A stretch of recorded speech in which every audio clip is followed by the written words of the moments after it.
Week 2, match day 9 of ESL Pro League Season 6.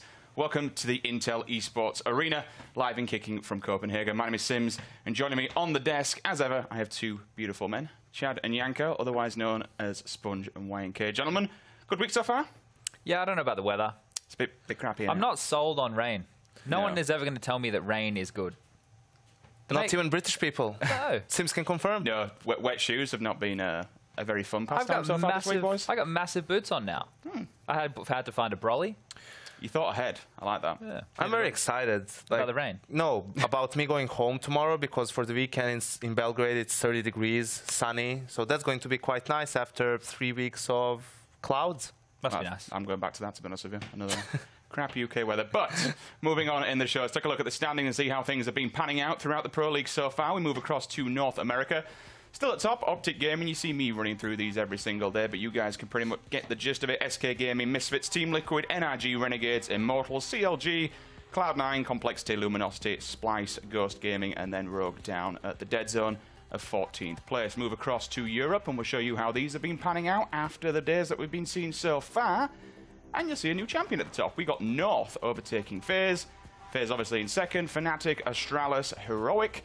Then we move down to G2, Godsent Na'Vi, Team Envious, Big, HellRaisers, Mousespots, and then Ninjas in Pyjamas and LDLC still in that bottom position. Today's games then, let's show you how we're going to be finishing off this third and final day of week number 2. HellRaisers are going to be taking on NiP on Inferno. Then we move to Train, and then we see Team Envious facing off against Fnatic. Now they're actually playing, I believe, from Mykonos. Yeah, they're there right now in the sun. Could be an interesting one, and then we move. That's going to be Cobble, and then we move into Cash after that. But our first game then, gents. HellRaisers versus NiP. How do we think this one's going to play out? Well, after last night and seeing HellRaisers actually look like they have a decent brand of Counter-Strike to offer, I have to do a little bit more thought, I think. You know, it would have been just clear-cut once more. It would have been NiP, hey, they're on the rise. Rez and Draken, they're the new stars of this team. They were looking pretty decent at Malmo. Before that, in the first week of Pro League, it looked like they had some structure going. And even before that player break in Cologne, they didn't look too bad on one map of Cache. Then you saw HellRaisers last night come out and play, I guess, a decent brand, especially after finding those first picks. So now, you know, it's a little bit more up in the air. Which HellRaisers are we going to get tonight, and which NiP is going to come out? Because the one on Tuesday versus Astralis was, they got manhandled.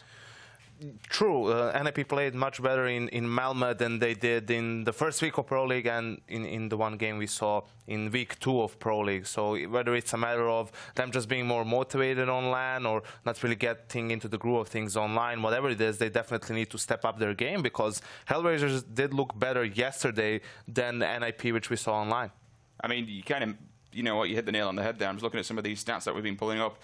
6 maps so far and only 1 win. It doesn't look great. But then again, when we look back at how they performed at DreamHack, it was much better than what the online statistics actually show. So it's proven to be a pretty nice roster so far. Yeah, well, the team as a whole is looking a lot better, and I think you could even argue they're the best Swedish team right now. The problem is when you get to this online Counter-Strike, we were talking about it last night, when you come up against an opponent like a HellRaisers, this is the only thing they have to play for. Whereas when you're NiP and you're going around, you're just at a big event in a couple of weeks' time, I'm sure that they have another one, you're always gearing up for those kind of offline events, because that's where you can win money instantly. Whereas the payoff for this one is more of a grind, right? So NiP in this regard, they need to be taking this seriously, because they still have a lot of work to do as a team to get up to that tier 1 kind of position. But maybe, you know, what they showed in Malmo was enough for, you know, the Astralis to counter-strat them, look at tendencies, and have a good game plan against them on Tuesday night. One thing that I have to kind of touch on, neither of these teams, excuse me, HellRaisers haven't actually played Inferno yet in the Pro League, but when we look across at NiP, they played it twice and unfortunately lost it twice. Anything you can take from that? Yeah, not looking too great on Inferno. Even in Malmo, we saw it in that game against G2. G2 pretty much, it was a fairly easy game for them. The problem for NiP is sometimes they're not aggressive enough in taking map control on the T side, and even on the CT side, again, not as aggressive as they perhaps need to be. We see them trying to change those tendencies, but it seems to be one of those things where they just need more time to really make it work. And for HellRaisers as well, yes, they played well yesterday, but now they're playing two different maps, right? They have to play Inferno and Train, and those are not really the maps HellRaisers was ever known for. perhaps Inferno a little bit, but it's mostly been when it comes to them. Overpass was a big map for them. Cobblestone as well, a map that they would be fairly decent on, and Cache. Those are the first 3 maps that come to my mind when you mention HellRaisers. So it's going to be interesting to see with this new lineup, 2 players they picked up from FPL, how are they going to fare on the likes of Inferno and Train. Well, let's just expand a little bit more on those 2 players. It's going to be Wasik and Issa, I believe we're going with. Yeah, well, that's how unknown they are. Their names don't even know. We don't even know how to pronounce them properly just yet. You know, we're still learning, and this is the thing. It's the fact that these guys have just come from nowhere, and when you were this HellRaisers roster, you had 1 player moving off the active team, which was Bondic, and then you had another one getting poached in the player of Stiko.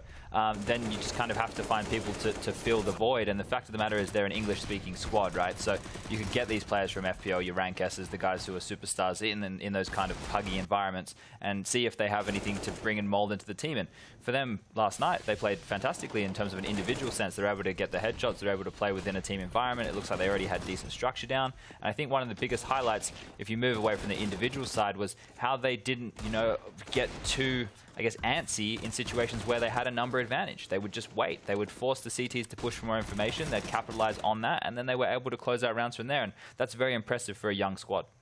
True, and as much as I'd like to credit Angel for that as being the in-game leader and the most experienced player on the team, it probably has a lot to do with Jonta as well, the coach, right? Someone who is not in the game per se, but still on TeamSpeak with the players, still, you know, watching what's happening. He's probably the guy calming things down and saying, hey, like, let's stop now. We have the advantage. They're going to push, you know that North is a very proactive team. They're probably going to try and get those numbers back. So let's just wait, get a bit of a bigger advantage going for us, and then close out the round.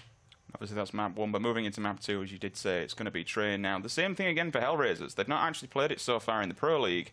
But once again, we do see NiP playing it, but getting beat, unfortunately, by, I believe it was Navi 16-9. I mean, when we say Train, where do your kind of allegiances lie there, gents? Like, at the end of the day, because we've seen a lot more out of the NiP roster recently, you just have to kind of look at them as the favorite. And just in terms of like raw skill and talent on the rosters, you just lean their direction as well. It just is difficult to pinpoint in the matchup what are the highlights or what can HellRaisers look to do or recreate, because on a map like Train, it's when you get those opening kills on the CT side, on the T side, sorry, standing still doesn't really help you too much, right? Because you haven't really gained a lot of map control from that. You actually need to be a bit more proactive than a map like Overpass. For me, when you look at NiP, the win factor or the win conditions is Draken actually being active enough with that AWP. On Train and Inferno, I think that's going to be very important on those T sides, because we saw how ineffective he can be on the T side when he doesn't have an AWP, when he's not going for those flashy bunny hopping up mid, trying to pick Kenny off on that arch side. That can really hinder the way that NiP address the game. So for me, is Draken on form and getting those entry frags, and will we see a better game out of Rez, because I know he really struggled on Inferno CT side. True, it does feel a bit counterintuitive, the playstyle of Draken to the playstyle that NiP likes to run, and I think it's going to take a bit of adjustment from both sides actually to really make it work. And I actually think it's fair to say that both sides need adjusting, right? NiP needs to be a bit more aggressive in their play, and Draken needs to learn how to play when he, isn't going full ham and just looking for those fights, and sometimes just doing what's necessary for the team. So I think for this matchup, it's mostly about seeing the trend of HellRaisers, right? How are they going to approach these maps? How is their style going to look like in general? What we saw yesterday from them was pretty good, actually. You could see them being able to switch between, a default play style to set pieces to maybe going for some contact plays, right? It didn't look great. There were still issues with timing, spacing, coordination, right? But the general game plan looked pretty much okay. So as long as you have that, with time, if you can bring your execution up to snuff, then that's a good sign for HellRaisers. I think another positive, if you build on that, is the fact that there isn't a huge database for HellRaisers, for NiP to pull on what HellRaisers have really done. Sure, they have to play in a couple of different online leagues or qualifiers, like the Montreal one, and there could be a bit of information there. But the game plan that HellRaisers come in with this is going to be relatively unknown.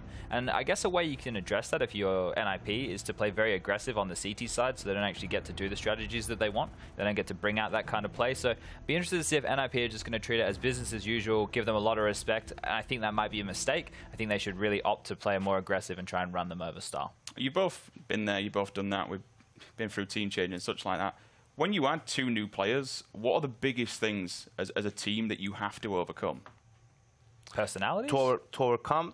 Yeah, it depends on the personalities as well. It's always a pain in the ass when you bring new players in and then you have to, you know, go over all the tactics, all the strategies, especially if you need to switch roles with the players that are left on the team, right? If they need to pick up new roles, and then they have to, in the existing strategies, you know, you have a strategy, and sure, you explain it as an in-game leader to the team, but you would be surprised how many players just know what they're doing in the execute, right? And maybe the player that's right next to them, that they're going in together. But if you switch them to someone else's position, they don't know how to throw the smoke. They don't know what the timing is. They're not sure what that person is actually doing and what their task is. Sometimes the players are just focused on what their individual task is. So there is a lot of work in that sense. Now, that can be, as I said, a pain in the ass, but also you bring in 2 new players, everyone's motivated, this is it, this is the change we needed. Everyone's willing to put in the work to get those things ironed out. But yeah, personalities are another thing you need to kind of find a way to mesh together. There has been problems with, I guess, personalities on the NiP squad before in the past, with all the different players that they've brought through the door when they had the 4-man solid roster and they had that revolving door of guys coming in, like Makalele comes to mind as an example, who didn't really mesh with the team apparently, or at least rumored to be. So I think for this NiP roster, it doesn't kind of seem that way anymore. I don't know if humbled is the right word, but it looks like, you know, the 3 old dogs of Exist, Forest and GetRight realize that this newer talent is definitely necessary for them to move forward if they want to stay as a potential top 5 team in the world. And like Janko said, it's like a new relationship in this when you have a new team and everybody wants to work very hard at it and you only present your best face. So early days like this is where you get to see all the good stuff. Everyone's having fun in the beginning, you know, everything's nice, you're nice to each other, and then, you know, when the rough patch comes in, that's when it's every man for himself. I mean, something has to happen within that team, because when you look at Freiburg, what's it been? 2012, I think it's been since on NiP. I mean, it's some years, is that? So it does take a lot within the ranks to say, all right, we've got to get rid of not only... It's going to be family to them, isn't it? I think the thing is, I don't personally think that Freiburg was the problem of that team. I think NiP had a problem in the way they played the game. Early on in 2016, it looked much better. Then it stagnated, and then it took a turn to worse towards the end of the year.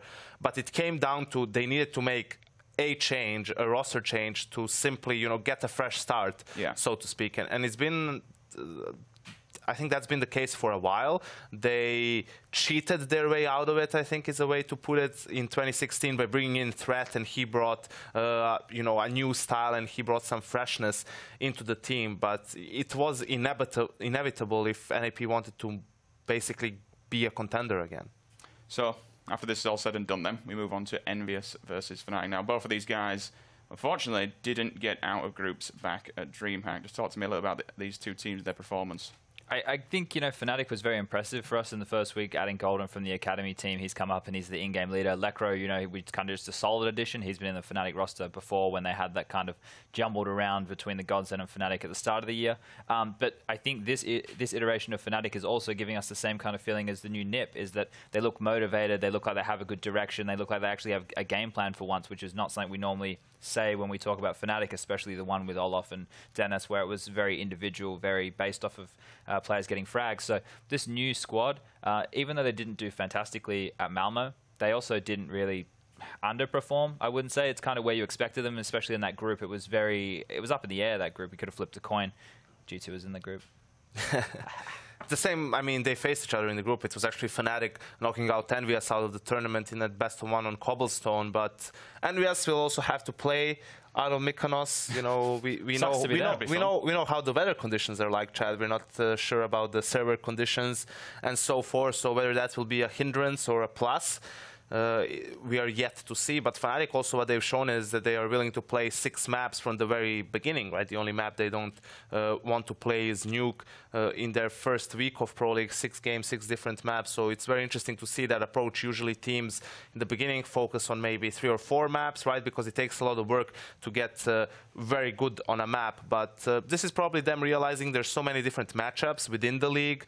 You know, you're going to be forced to play them anyway. So let's just try to get decent on all 6 maps and then hope that with some individual skill, you know, the fundamentals, good team play, good communication, we can overcome the obstacles ahead of us. And out of those 6, they did win 5, but we're kind of speaking beforehand.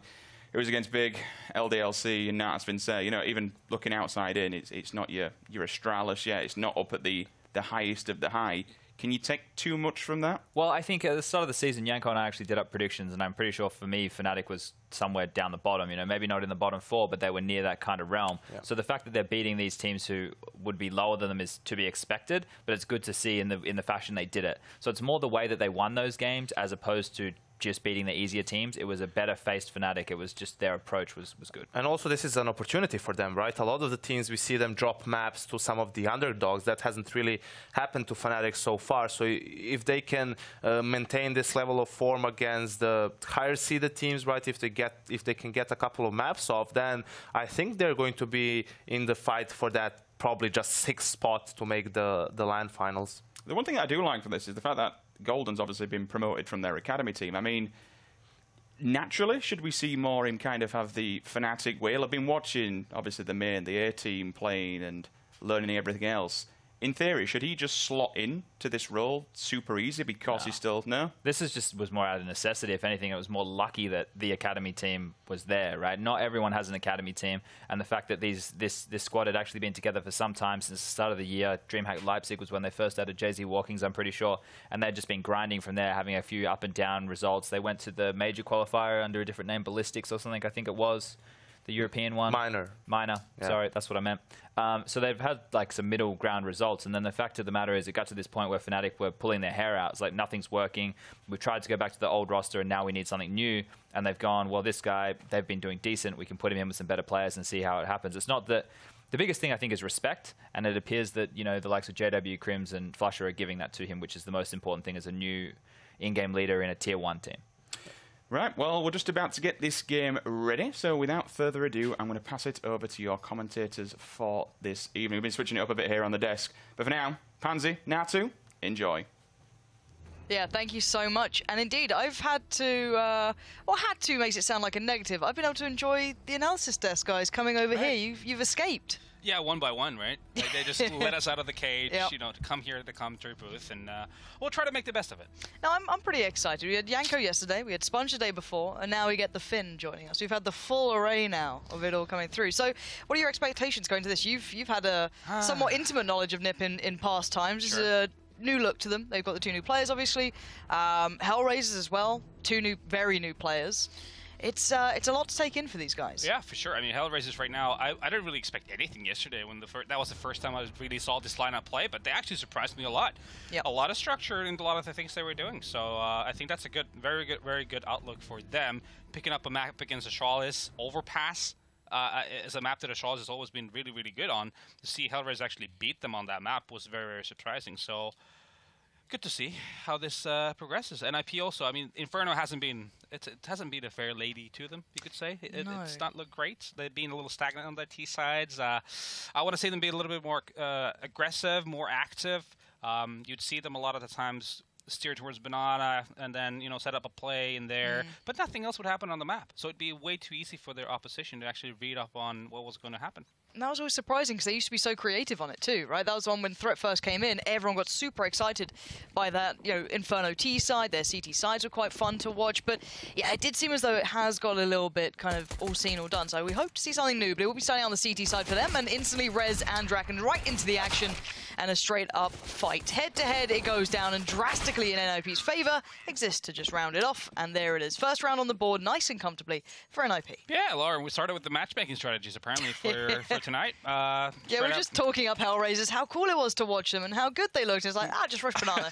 Why not? No, it's I like it though. Early fights in Banana, it's a very vocal point of the map. Gives you a lot of information for both sides. A lot of options on the HellRaisers side, obviously. Gives it the opportunity for a little bit of cheeky fakes, and then limits what the NiP is going to be able to see. The CZ purchase, a hell of a lot invested into this. A lot of Molotovs. Just upgraded pistols with the armor, though, so they've gone for a bit of a utility sort of approach to this one. And NiP this time, not quite so ready for the challenge, or up for it, should I say. They're not quite just directly facing down Banana, and I'm kind of glad to be seeing that. Yeah, no, but then again, you know, you have some utility here for HellRaisers to play with, so this then again enables them to execute towards that bomb site. But yeah, UMPs and MP9 into play for NiP. Trying to grind that money in early on. Yeah, I guess I always like to see a rifle or two, and it's the other side around when it's the T side. But I don't mind the SMGs on this. So you get that utility, it gives you the time, doesn't it? Yeah, and especially when it's close range battles, most of this map, right? So they did nerf long range for UMP, but still, when it's mid range, close range, it's still very, very viable. Yeah, we'll see if they do the just flash in towards B. I'm curious to see what sort of hit they're building up here. We get right and Rez on the other side to receive. Get right playing from the CT side. Rez over by the not so new box, and we do see a couple of the bits of utility being put into play, so they know what's coming their way. There's the response of the Molotov. Good flashes as well, really slowing them down. They're trying to pressure Get Right, but the crossfire holds perfectly. NiP retain everything they need, and the bombs drop towards CT. This is just farming time. Yeah, no, that was HellRaisers trying to split B through CT spawn to ruins. But you can't really do that with one smoke, can you? You need two to try and isolate one player to CT. You just overwhelm him with the operated pistols, but they really get nothing out of it. And this is going to be a throwaway round coming in. Yeah, it's going to be pretty harsh as well. HellRaisers going into that first real gun round too. Their money is real suffering, barely making a kill on the board yet. So again, hoping that maybe if they can get a plant or something out of this. One flash invested, so maybe just going to try and flash and try and catch someone out. Do anything they can, but what a bonus round now for NiP. Yeah, exactly. And we see Draken already making his way down middle. It's farming time, isn't it? Try to get some cash in. Knowing that he's the opper, he could definitely use that extra moolah. Yeah, hoping to get a little bit of bang for the buck. Oh, well, that's a bit awkward. Already taken down by a Glock, and nothing else really. The flash has been used, but a kill is actually pretty decent, to be fair, out of considering what they had. $200 investment. Not bad at all. The rest will be free farm. NiP going to lock this one down very, very swiftly. Get Right again. Just kind of keeping the stats padded out. Good to get him confident early. Yeah, and it's just good to see NiP showing aggression in this kind of round. You know, you kind of want to show some balls when you're playing against a full-on eco. Get aggressive up in their faces and get your game going. That's basically it. Now, my eyes go towards Woxic in this as well. I'm curious to see if his AWPing can keep up to par that we saw just, a couple of hours ago, really, at this point. This guy, taking over for Dead Fox. And, Dead Fox was always a bit hit and miss. It felt he had some of those games where you're like, wow, this guy's got a lot to bring. But then others, he'd fade away. Looks like Woxic's brought a bit of that kind of young blood talent to this, quite a flashy style. But then you can only look at NiP and say the same thing for Draken. That guy is a flashy player. He loves those shots. They work for him well. And this is what we've been seeing time and time again. This double stack towards apartments. Forest tucked in on the left side, Draken to the right. And I'm wondering if it's going to work out again. Last time Draken did get picked up for... Oh, the timing is so unfortunate. They're actually up quad really quickly here. HellRaisers are tightening the screws a little, but the bomb's gone down. Draken now overwhelmed, missing a bit of a sitter that he's kind of hoping to hit, but Forest will keep this under wraps. Get Right goes to Woxic, but it's a 1v3. Forest a little low on HP, but Woxic should be dealt with here. Too much of a crossfire setup quite quickly. Yeah, kind of weird how HellRaisers gets up close that quickly and they don't capitalize. Kind of weird. I mean, when you get middle free, I think they probably read what was going on with NiP's defense at the point in time when they saw that there was not a lot of CTs up in middle, and so they decided to just walk up, and they're wrecked by their crossfires basically. Just use some utility, a couple of flashes, and go in there instead of walking into their crosshairs. Would be, I think that's the smart first move to make. It felt like they had an idea that they like to stack out apartments. Maybe that's why they tried to exploit quad. That makes perfect sense. But as you said, just a little bit of, that touch of utility could have blinded up maybe one or two of those NiP players. You could have had way more done. But it is what it is. It's 4-0 now to NiP, who are starting to stretch their legs. They're probably feeling quite good about this. They've dealt with any of the threats. They know they've kept the money pretty humble for HellRaisers now as well. Yeah, and they've kept the economy is going. I think it's pretty good for NiP at this point in time, all things considered. They haven't lost a lot of members. I think there's 5 kills total for all of HellRaisers in this first 4 rounds. Yeah, that's pretty rough. Great for NiP though. Any NiP fans are grinning ear to ear at this. Again, Hamney will look towards mid. Exist doesn't want to overextend here either, being quite cautious playing out from Cubby, but smokes up, doesn't get himself picked out. Just using the utility, keeping them at arm's length, not being baited into using too much either. He can fall back when he feels it. You can see the Forest this time, not in apps, playing a little bit closer towards that quad side. Yeah, I mean, a lot of players usually, they double up on quad / apps just to make sure that no one gets caught off guard. They don't lose a weapon, and then an individual from the other side gets to dominate with that weapon. So you want to make sure you're close enough to one another, as a bit of fighting here in the middle, but it's supposed to be very one-sided. Turns out to be quite one-sided. Yeah, unable to overwhelm. Forest was able to stay alive for quite some time, even with Draken. They're missing a few of those shots that, again, He hits the crazy ones. He seems to miss the ones that you should be hitting every day of the week on occasion. But, you know, you don't want to overextend with an AWP against those pistols. If they overrun you, you just feel so bad about it as well. But he does keep control of it. He's fine for now. Let's see if HellRaisers has another gear to their name. If they can speed it up a little bit, you know, try to maybe take Banana with a lot of aggression, you know, straight off, just throw those couple Molotovs and try to force NiP play passively. Gain that map control by force straight from the get-go to give them more options. Yeah, I'm really excited by Woxic on the AWP as well. He could be a game changer in this. It looks like he's got a bit of a challenge coming down on the other side, so his opposing numbers at the top of mid, but not going to take that fight directly. HellRaisers avoiding middle, just going second and up Banana. And, you know, this is what we want to see. A bit of take Banana control, use some of that utility, you know, a couple of nades here and there, and just try and work from that. Angel, though, being forced out of this. NiP trying to play back for that real estate. Rez, he doesn't want to give it up for free. Yeah, and she shouldn't either. That's a good measure to try to fight a potential early Banana control there, but they decided better of it and just fall back and try to set up a crossfire. The important thing playing B on Inferno is to make sure that none of the two players playing the bomb site are going to get isolated. So you don't want to have one on bomb site. You don't want to have one bomb site and then one playing CT, because in that situation, you more often than not, you're going to get in a situation where one is not going to be able to help the other. So make sure you're doubling either side you are. That's exactly what NiP is doing right now. Yeah, and I like the variation we're seeing from NiP too. We saw Gero playing quite close to CT before. He was able to hold his own. They weren't able to isolate either of them. And Rez was playing by Nubox, which is still the same, but this is a bit of a different look. Maybe knowing that B hit might be coming in since they've given up on the Banana control here, but HellRaisers still have two players over by Apps as well. Yeah, that's interesting. I mean, that's a little curious. Could be a bit of a fake coming in towards the B, or it could be that these two guys are the ones that initiate a fake, and then the actual hit is going to be in B. Oh, we'll keep our eyes on it. Angel's the first forward. You've got Zero and Issa over by A. And again, they're getting out the utility, and that's great from Angel. Taking down Rez's Hughes. It's on Get right now, and he gets picked up for free. The crossfire didn't hold at all. Angel walks in, basically almost dry at that point. And you can see those two players who were over by A. Issa's already on the bottom of Banana. He knows that he's got that one covered. Angel's there with him.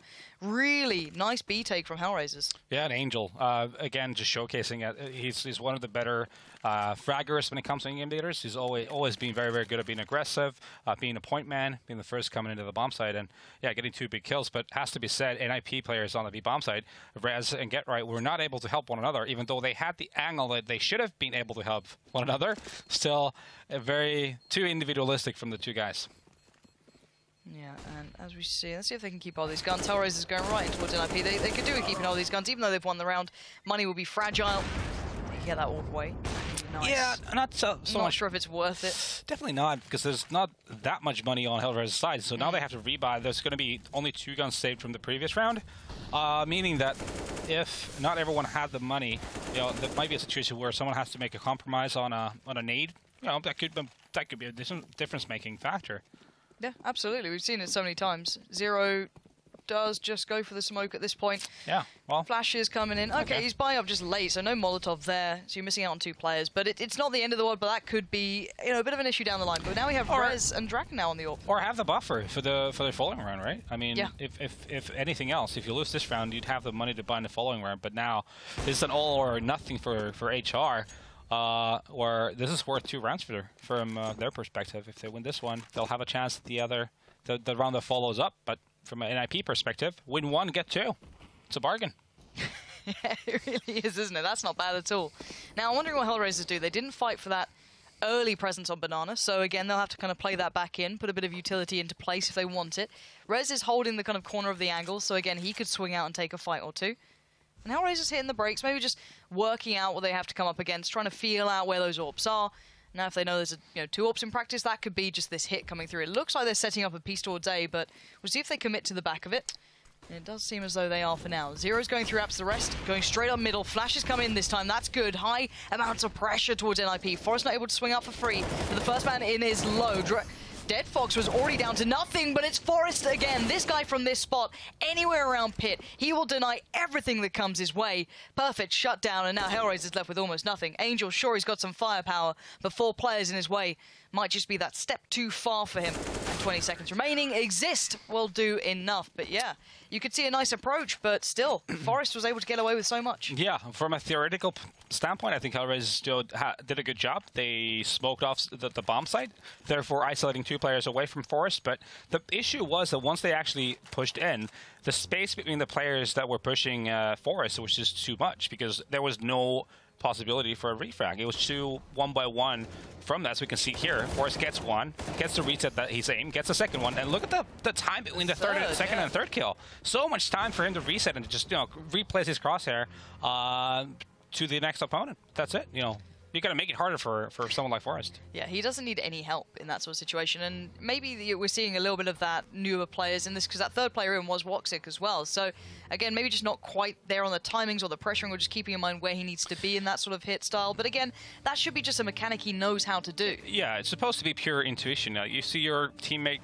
just, you know, go for it. You have to follow up. No regrets. Just keep on going. So one of the 3 needs to get that kill.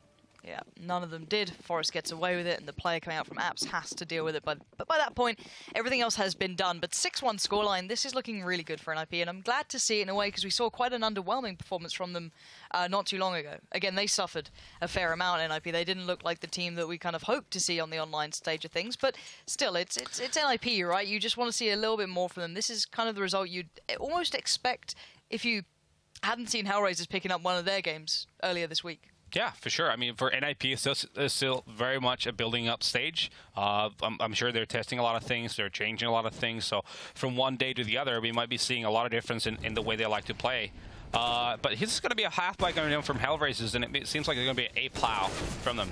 Yeah, Woxic's the only one to really connect so far. And again, Forrest able to get away with so much. And Get Right on the play coming around Speedway, catching anyone trying to split through CT, and good work again. I like the ideas from HellRaisers. It seems like they've got nice ideas, but again, it's just that kind of the finer details, that little bit of tuning to getting that team coordination to the highest standard possible, not allowing, you know, anything to fall aside, or, you know, making sure you get those trade kills and on these sort of hits. It seems to be just lacking a little bit. It looks like the executions are drilled in.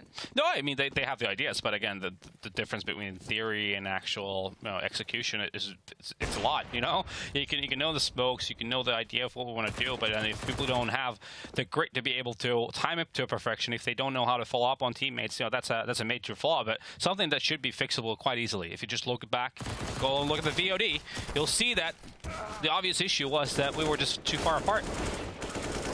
Right, making it a little more costly than it needs to be, but their money is so good now in NiP. It's almost like full money. Yeah, a couple of them well above 10k here, so they're sitting so pretty, even with double orbs in play already. HellRaisers scraping everything together they can. That's the hard part, right? Yeah. There's no breaking NiP's economy for this half anymore, so it's going to be full-on gun rounds throughout for HellRaisers to win if they want to get into on the scoreboard. Yeah, even a Galil with Dead Fox having to, you know, give up on the AK life, go down to the old Galil. Not what you dream of, but let's see if he can make anything work of it. But again, I haven't seen one of those HellRaisers play go off. We saw Woxic doing well before, Issa having a good game. We kind of looked at Zero to do a little something. You know, he's one of those players who can, but he had a quiet game before. But we need to see a little bit more from these guys. 12 frags between them. Oh, that's not good. We're on the 10th round. It's not enough, really, is it? No. Simply enough. You can get all the hits down. They're just not getting the kills. They need to even get close to these sites. And we've seen this hit before. Zero and Issa over by A, the 3 players towards B, and it was the dry hit last time coming out from Angel. He was able to get in there and take down both of the players from NiP. We know he can hit shots, so no one's questioning that, but they need to get it right this time. Wondering if they're going to go for it here. They have forced the rotate, at least. Interesting to see if they would have committed if there was going to be a pre-fire coming in, but ooh, Forrest, that didn't look clean at all, but ends up with 2 kills, so I guess that's all right. Yeah, and now he knows there's probably more coming his way. You can see Draken's there towards quad as well, spots one out. Sloppy from Angel, stepping into that without checking either side. No smokes up, no flashes, just trying to get away with too much, and you're going to get plucked from the air like this, and NiP just having a good time at this point. HellRaisers seem to fall apart a little here. Yeah, I mean, these are the type of players NiP guys are, that when you give them that confidence that they can just do about anything, you are in a lot of trouble. Yeah, Woxic trying to make something of this, but trying to keep hold of that AWP will be a bit of a miracle here at this point. You can see NiP slowly closing in. Forrest going walkabouts through T-Apps now. I feel for him. He's got a chance to keep hold of it, but he's only got a couple of seconds left. For what, 10 now left? So he might be able to keep this into the next round, but by this point, saving AWP's good, definitely, but you just need rounds on the board, and that's the thing they're severely lacking. Just a cheeky little detail from that round, by the way. Rez and Get Right on that B bomb, so you saw Get Right be boosted up in the usual spot now. Yep. On towards the CT Swan, but you had Rez actually baiting for him. He was a second guy in that angle, so they wouldn't ever expect a guy to be boosted up when there's an op on that side. So had HellRaisers actually pushed in the B bomb side, I think it would have become a bit of a meat grinder at that point in time. Yeah, and again, HellRaisers money. They have a little bit, and it gets taken away, and then they have very little. This might be one of those quick days at this rate. We hadn't seen much of their Inferno throughout the Pro League yet from HellRaisers, so you know it's still early days, and it's kind of those things we feel it's always going to be a little inconsistent while they have these new players. If they have a good game, if they just start feeling it, okay, you could see something, but you feel as though they don't have that longevity of recovery. But now we're going to see something fun. This could be interesting. Draken now going to be flashed out, forced away. It's Exist on this side, so a little bit of a different combo. I wonder if they've got the synergy we've seen before, and he's certainly got the firepower at least, and there's Exist coming in. But up and over the boxes we go. Zero's there, but it's going to be last man alive now for HellRaisers Angel. Makes it a little costly, but money doesn't matter at this point. What can I say, Lauren? That was a meat grinder. Yeah. Very straightforward. Pop Flash comes in. The Church is trying to overwhelm the upper. They don't get to do that. And Success is there with an AK-47. Rest, though. Is that, hasn't just had a lot of action. Just hasn't had to do much. 2 and 2. Yeah, well, he's been playing B. He's been supporting Get Right pretty well. Yeah. As I said, like, it's not a big deal if someone doesn't frag if there's just nothing coming their way. They don't need to overextend for it. He's on full money, so it's not like he's died a lot, of course. He's fine. He's, as I said, just kind of been playing what he needs to do. You're at 10-1. You don't really care at this point. Dead Fox is sitting at 0, 1, and 10, so Dead Fox. that's a bit of a worry. Yeah. At this point, you've got to feel maybe a little deflated if you're him as well, because you've got a new AWPer coming in. We know that he struggled with the AWPing. He didn't necessarily always love it either. But yeah, a bit of a shame to see him having a bit of a quiet performance. But a 4-1 stack coming out for NiP, so the mid aggression is into place. Forest and Exist going straight through to second mid. Draken as well through apps. This is huge. This is a big hit, and that's a big shot. Coming out to take down, I think that was Dead Fox as well. It's like, wow, I can't go anywhere. I'm in T-apps. I'm on the damn balcony. Please just leave me alone. And, well, no one is. Save me. Yeah, he's bell of the ball right now and in the worst possible way. And look where that bomb is. Angel might have had a shout at just, trying to run through towards B at that, maybe second. Now we're down to a 2v3. It's viable for HellRaisers to maybe work this out, but they just need that bomb to start with. They need to find that one kill that opens everything up. Yeah, no, that's true. If NiP, starts to be a little bit too aggressive in the situation, you could always get that cheeky individual one-on-one duel. If you win that, you make it into a 2-on-2, and there's still definitely a chance here for HellRaisers. But as we can see right now, NiP actually being smart about it, having one in pit, or I think is in pit, and 2 in B, so they're just waiting for HR to make a move. Yeah, I would say the only thing about this map is it is a long old rotate, but Forrest is probably going to just walk banana all the way down. Doesn't see anyone there, so he knows what's happening. Rez is already being called to rotate over. The mollies come in towards pit. Flash goes out. HellRaisers have a shot at this. They've got 30 seconds, really. Woxic already holding down CT Arch. You're putting a lot of pressure on Angel here. And, well, Woxic delivers. Rez goes, but Gerright's now been able to readjust. Turns the flash, and now waits. Can they find him in time? Spots out one towards CT Arch. He takes the shots, but now he's in trouble. Switching to the flash, and what? He still gets the shot off? Angel, what's going on? Woxic now needs to cross back over, and Forrest, well, he's got the bomb playing for him, and he knows he can just play the time here. 10 seconds. This man's a veteran. He will not falter under this sort of pressure. Woxic has to force the issue. Bomb's going to go in. And now Woxic has to just take that educated guess as best he can. No idea where Forrest is, and there it is, right around the back, in the heels. Yeah. All right, then. Yeah, fair enough. Bit of a shaky shake. Cheeky little shake. Yeah, I mean, Get Right doing what Get Right does. Somehow gets a kill that he shouldn't be getting. And then the rotation from CTR, I think it was Rez, maybe overextended a little bit. You could have just waited for the call that the hit was coming to that bomb site before you make a step that far. Maybe take the route through library, so you'd have more cover. You'd be closer to that bomb site sooner, and also without being noticed. So, little small details, but still NiP 11-1 up. Everything's going their way. Yeah, it's hard to start and breaking down anything here. It's just going to that point where it feels like HellRaisers are going through the motion of trying to be a CS:GO team, but it feels pretty tough for them right now. And already backing away. That's good pressure from them, actually taking some real estate towards CT Arch. You've got Exist quickly coming around though. Draken just needs to try and stay alive. He can try and be a linchpin in this. He does get overwhelmed by Dead Fox, who finally gets on the board. That's big for him. 2 kills back to back and a little bit of an assist as well. This finally works out. They've exploited CT Arch. They got the kills they needed. They've opened up opportunity here. Get Right, though, playing this one back in. First to fall. Woxic, but Dead Fox says no. That's some vintage HR right there. HellRaisers used to be a team that I always said, this team just needs to develop as a team side because it was always way too simple. But it's good to have that kind of play style as well. And addition to be more having those kind of usual defaults, being very methodical. But you also want to have that kind of pop flash in and just run with it strategies. And they actually make that one of the rounds they win is just straight out plow. Just get a flash in and go. I guess sometimes you just need that, right? You just need to depend on some of these guys to hit their shots, and they did that round. Woxic now trying to open up a chance towards B. Flash goes in, they get the angle, flash comes back, they lose out, but swings and roundabouts. Another flash, just going to work in this one away. At least they're getting some real estate. Yeah, I would have thought, when you're given this much real estate on the banana, this many rounds, that you'd have more on the board because it just gives you so many opportunities and options as a T side, but they just haven't been. I feel like their B executes once they've gone there have been a little underwhelming. It was all about Angel just getting 2 mad first entry kills, but instead of making it like you could easily make it very claustrophobic for the CTs by using mollies and smokes and flashes properly. Instead, it's just been a lot about individual skill for HellRaisers, and unfortunately, it hasn't really paid off. No, it hasn't. And if HellRaisers commit to this hit towards A, there was actually 4 players there just a moment ago. Get Right's back from this. Maybe just feeling that, just in case. And Draken as well coming over. I'm kind of curious what the read is here. I don't know why they put 3 towards B, as HellRaisers, they know what worked for them before. I'm wondering if they're going to go for that CT Arch play again. But you've got Forest and Exist playing close towards quad as Angel starts to probe, starts to look for options, and here comes the hit from HellRaisers. This time it's a big no, though. The NiP boys deny it all before it begins. Exist leaps out from the little corner of sight, and there it is. Trying to keep it simple, it does feel as though you're just not getting through that side of the map. No, it's just like they're having no luck whatsoever actually penetrating themselves into that bomb site.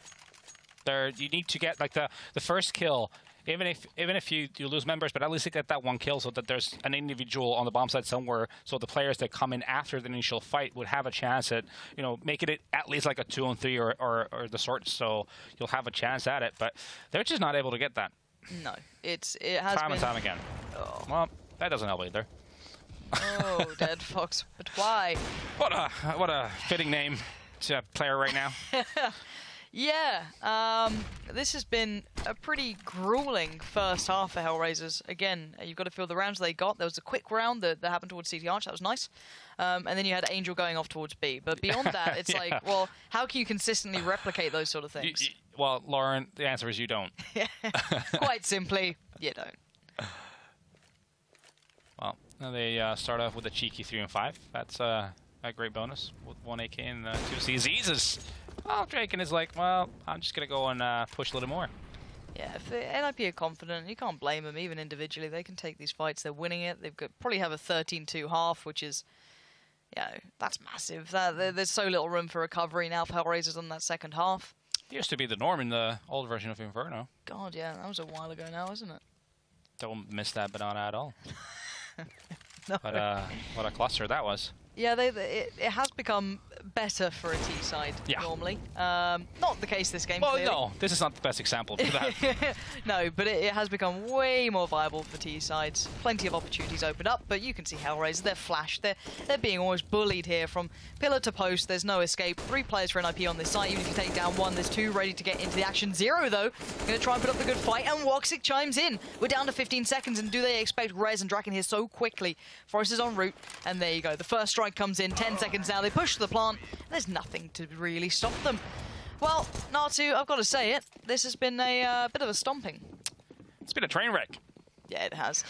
Well, HellRaisers need to collect themselves, and I don't know how much they can do, but during the half we're going to take a short break, but when they're back they have a mountain to climb, and at the top of the mountain currently is NiP with 13 rounds.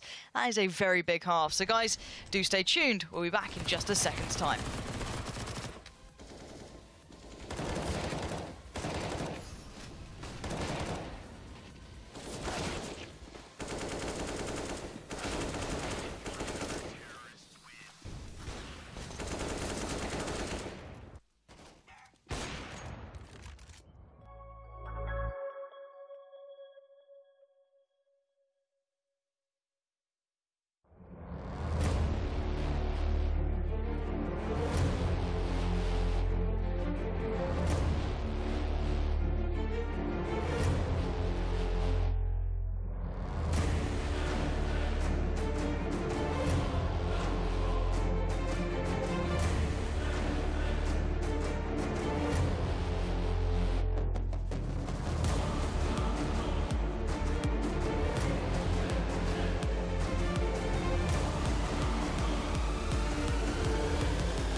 13-2. A lackluster performance from HellRaisers, but let's look at the benefits here for NiP. We've seen aggression, we've seen confidence, we've seen, you know, different looks to a CT side that's been relatively static thus far, that hasn't impressed us. This is good for them. 100%. I mean, considering the rough start they've had to the season as well, they definitely need these wins too. So it's not over yet, obviously, because NiP, like I said before the game started, their T side has looked very stagnant. And what I mean by that is that a lot of the times you'll have them have a lot going on one portion of the map, but usually what you need to have in those situations, you need to have one or two players make a little bit of noise, you know, keep the CTs on the other side of the map aware of the possibility that it's going to be their bomb site that the attack is coming to. But instead, they've had none of that, which is kind of weird. You'd think, you know, that they'd be smarter than that. We'll see if they go to it. I'm kind of hoping they are. They're doing the old late banana take, and Zero's been flashed up, forced away. But there are 3 players here for HellRaisers, so this actually could still go their way if they just somehow bang out some of these shots. Zero's there, and the crossfire gets put into play. Dead Fox up to the task finally. Starts to land some of those shots we wished had worked in the first, and a little bit basic here from NiP. It was like I'd seen that before. Same thing happened in the first round of the game. Yeah. A bit of a brawling banana going the way of CTs, and let's see if the rest of the half just follows the same pattern. Oh, don't say that. I can't handle that, Nancy, please. Oh, well, it was, you know, it's an attempt from NiP. I'm not going to say a good one or not, but it, you know, they gave it some sort of a shot. But purchase here comes out, P250s, CZs, Eagles. See, that's what I loved about 1.6. In that situation, you would have just put on the burst mode and just jumped around. You get the headshots. The CTs would have nothing going for themselves. We all miss certain times, Natu. And now you would have the MP5 if you were the CTs. Yeah. Yeah, we have UMPs that are essentially, well, they were rifles before the update. Ooh. Forrest has found Woxic. Where did he get that? Was that top CT mid. Arch? Top mid. Top mid, okay. Don't peek NiP in these rounds. Don't give these guys kills. I'd really appreciate that. It's a full-on, yeah, it's a full-on force buy from NiP too. Angel goes for that cheeky peek. Actually does pay off. He makes it into a 4-on-4, but still 4 armors and smoke and a flash to play with for NiP. They have CCs and they have the Eagles, a P250 in there too. What they need to do right now is just a bunch up and hope they manage to refrag as they enter a bomb site. Yeah, keep our eyes on where Exist goes at the moment as well. He's the one with the smoke. He can set maybe something into play. You know, we still have Get Right over by apps. Not too surprising. It is what you get used to. Yeah, yeah, he'd be there just to cut off the rotation and the smoke Exist has right now. I mean, the one viable option you have is just smoke off CT spawn, really. That's the only thing you have. You have that flash on Get Right too, but he's on the other side of the map, so it's not going to be... Actually, he is coming back now, so they're just hoping to get lucky with the grenades. Okay, 4 of them now. Grouping up, Dead Fox and Zero on the other side. Smoke going to go in towards CT. Good flash timing as well, going to force a little bit of blindness upon the HellRaisers side, so they do get an opportunity to get close, and Dead Fox finds one. It's Zero trying to keep this together, and oh god, it's kind of fallen apart, and they can recover the bomb. It's not too far away. It was still within the smoke. It's a 2v2 now. Look at the recovered gun as well, sitting in the hands of Exist. Yeah. Retake time for Issa and Angel. Angel, though, going to strike fast. Get Right goes, and now Exist playing it back from that pillar. We know this can be deadly, but he needs the isolated 1v1. He doesn't get it, and we will see it. Hey, HellRaisers come back into this. Yeah, Angel saving the day, going through runes and going for that kill straight away. Didn't let NiP set up in that 2-on-2. That's important for them. Because if you have some crossfires in that B bomb site, it can get really, really dicey for a CT retaking. Yeah. But yeah, okay. solid job from NiP still. You know, getting into that B bomb site, utilizing what they had to the fullest extent. They get the bomb plant. That's going to help them go into the following round, and even apparently it allows them to buy some deagles in this round. What do you know? Yeah, well, you look in comparison to how rough HellRaisers had it in the first, well, 3 to whatever rounds they were going for. They barely got a kill on the board. So again, at least NiP this time doing a little bit of damage. So you're not going to see that full, fleshed out economy yet. Dragon's very close by. Oh god, what? Please don't get caught out here. What are they doing, HellRaisers? Come on now. Little edgy, slightly. Yeah, that's a lot of work done by him. Just being able to keep one banana control and force them back to site doing 50 HP damage. Yeah, I mean, Dead Fox just unlucky with the timing when he was shoulder peeking banana. Draken managed to get past the point that Dead Fox was trying to spot in one of his swings, and it almost cost his life. Yeah, this shouldn't be as traumatic this round, as much as there's still a purchase here for NiP, a light one at that, but at the end of the day, they don't have the armor, they don't have the utility they had before to try and forge something. We've got basically a 3-man stack towards the quad side. You've got Woxic up on the balcony ledge that can happily support the guys down by quad right now. Yeah, stack here on quad side. And they just dink Issa as well. That helps, doesn't it? Well, it's still not going to necessarily happen, but it opens up like a window, right?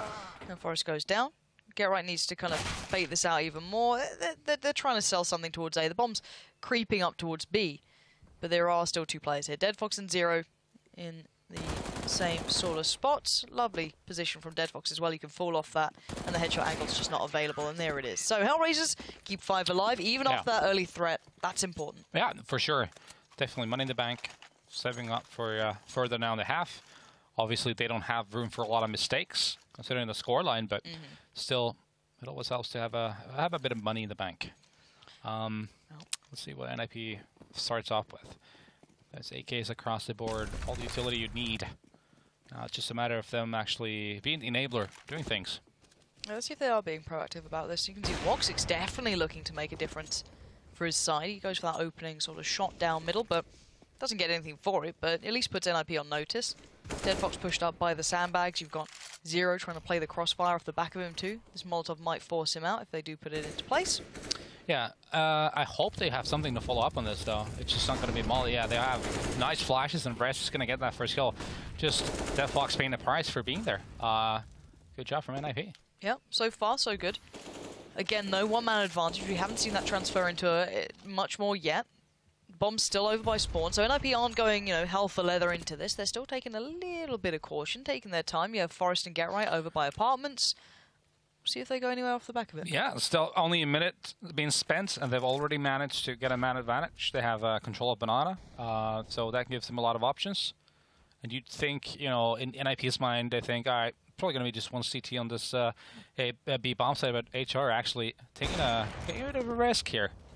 Yeah, Woxic going to let a shot fly, trying to bait in Zero, and Zero just gets completely destroyed. Great work from Rez to open this up, but now they need to find that AWP. They know he's close by, they know roughly where he's going to be, but Woxic's in trouble here. Pressured now, he gets taken down by Rez, and he's just worth his weight in gold this round. 3 kills now for the man. And, well, excuse me, 4. I forgot he was the one who got that first strike done as well. Issa shaking in his boots, just knowing that this is not a situation he can do much with. Slightly concerned about the push towards that opera, though, towards Woxic. I mean, if he could have easily hit those shots and made it much more competitive. But lucky for NiP, he misses the shots. So Issa now trying to save the weapon. He gets a kill. Tries to steal an AK-47, but it's going to be tough for him to try to stay alive. Again, they've got the AWP now recovered as well. So nice for NiP. They're getting that little bit of the upgrades, whatever they want, with minimal investment, and only losing out 1 player here with the bomb plant. Brilliant stuff. Issa just trying to stay alive. That's all the game plan is for him. And 14-5, we said minimal mistakes. They don't get away with much here, HellRaisers. And as soon as Rez just got unleashed, he made the most of it. Yeah, solid round from NiP. Just having good measures to take over Banana, utilizing those 2 mollies well, flashing through the smoke. Deadfox had to pay the price to get a 5-on-4 advantage with a minute left. Solid job from HellRaisers as well, actually doubling up on B bomb site as the hit was coming there from NiP, but they just managed to get the entry kill to the bomb site straight away, making it a 5-on-3 advantage, and pretty much a round over. Yeah, HellRaisers pretty much now, as soon as that first mistake comes in, it's back to the wall. You've got to come out swinging. They're going to go for the aggressive banana tape. We didn't see much of that from NiP. We didn't see the full, banana control come through, but it's fine. Yeah. You don't necessarily always need it. They weren't challenged too much. They gave it up a hell of a lot as well. They were playing from the sites just fine. But it looks like NiP is setting up something towards A for now, just purely due to numbers. Get Right's there, Forest is there. That's not too surprising, but look at Forest straight out towards quad. No one challenging actively. HellRaisers is playing 2 on the site as well. Angel and Issa both there, so pits up for grabs, graveyard, the entirety of that side of things. Deadfox is playing CT Arch though, so they do have presence. It's just quite deep. It's quite late into this. They've still got mollies on NiP. I think the hit's about to be coming in any second now. 50 seconds remain, And HellRaisers need to keep calm in this. They don't have much to stop it either. A couple of flashes of Molotov or two, but Dead Fox finding a kill is perfect. A second would be even better, but no. Rez is doing well this game, starting to wake up here as well. He had a very quiet first half. Now he's starting to deliver, and that's all that matters. When you're needed, you turn up. Flashes come in, NiP are about to hit the site, and Forrest is there. Forrest needs to find another, and he does. That is absolutely huge. And that's what HellRaisers need to do on their T-half as well. That's got to be some good educational material for them to watch back and be like, well, this is exactly what we need to do. First guy goes down, then Forrest comes in, he gets the kill, gets the second one as well. That's how you refrag. Yeah, it was simple missing. Concept. Yeah, it was It's a missing simple from concept. HellRaisers for so many rounds. You saw the perfect example worked towards quad, but it's not over yet. A bit of a dink towards get right, but that's enough. Woxic, he can't make it round in time. He's got an AWP, playing retake with no kit as well. That's going to be all she wrote, really. NiP will be making it to 15 rounds to 5. And no money. Yeah, that's the thing. Their money's been depleted now. Yeah, Woxic needs to be the one to do some damage in the following round. He needs to get a cheeky pick right away. Hoping for to make it a 5-on-4 straight from the get-go, and then just be running around the map basically. But NiP just looking poised to win this. Yeah, as soon as they've got the money with them, they needed that first round break-in. As soon as they've done that, they're ready. They're on that 15 to 5, and as I said, this is what you want to see. As soon as the player goes down, he's ready, just pre-firing into the corner. Just nicely done overall. I know that Forrest is an experienced player, but there's nothing stopping other players doing just something similar like that. It's not exactly your, the most in-depth way of playing. It's just good basic CS. It's game awareness. Being aware of his surroundings, what's happening, what your teammate is doing, and just committing to it as your teammates are going on to the bomb site. It's quite simple concepts, actually. Yep, and that's all you need. Now, we've got to keep our eyes on Woxic and where he's looking to make these differences happen. Issa moving up to... Oh, no, that's a terrible error. That's a GG. Yeah, pretty much. Rez is, again, I have to say, for a player who's very underwhelming on the first half, but only due to the fact he was never really asked much of a question, when he's needed to do something, he's very much up to task. So, bombs can be planted, 5 alive, the site's there, smokes are up, HellRaisers have a horrible route back into this game. Woxic is just I'd go as far as full-on mode to say 100%. No chance for HellRaisers here. Yeah, I think I'm with you. I agree wholeheartedly. And I think they know it as well on HellRaisers. Gonna just run in there. Dead Fox knows he is all but done, and there it is. NiP finally get into gear on that T side, and they looked good. They looked solid once they got past the pistol round. I've got to say, their CT side was the more impressive part to me. Yeah, I mean, they were playing well, but it's a lot about HellRaisers just being underwhelming on their T side, to be honest with you. I think, as we were talking there, the biggest lacking concept they have right now is just committing to pushes. Once you have the theory down, you have an idea of how do we get to the bomb site, but if you're not able to follow up on your teammate, keep a distance that makes sense so that you can refrag. If your teammate goes down, you're not going to win rounds. You're going to make it too easy for players like Forrest, for example, or Rez, whoever it is, to get multi-kills, and that's when you're going to be in a lot of trouble. Well, that will be it from us for now. There's another map coming up in just a moment's time. Before we get there, we're going to go to a break, and we will hear from the analysis desk as well.